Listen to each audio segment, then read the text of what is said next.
मैं नागपुर का महापौर भी था और भारतीय जनता युवा मोर्चा का नागपुर जिले का अध्यक्ष भी था। और उस समय एक राष्ट्रीय अभ्यास वर्ग नागपुर में लेने का तय हुआ। उसकी पूरी जिम्मेदारी मेरे ऊपर थी। रेशीम बाग में ये अभ्यास वर्ग होना था और इसकी पूरी तैयारी हमने की थी। और आने वाले कई नेता आने वाले थे, उनकी व्यवस्थाएं भी की थी।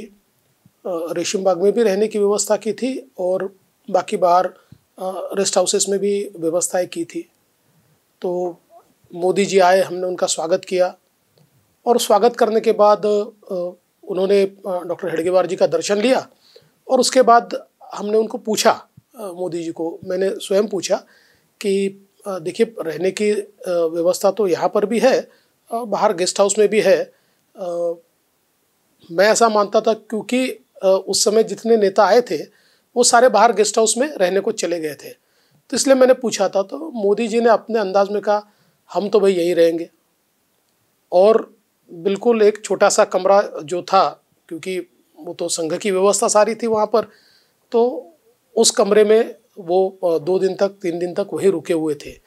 तो मुझे ऐसा लगता है कि एक जो किसी व्यक्ति का पहला इंप्रेशन आपके ऊपर होता है ना, वो बहुत एवरलास्टिंग होता है।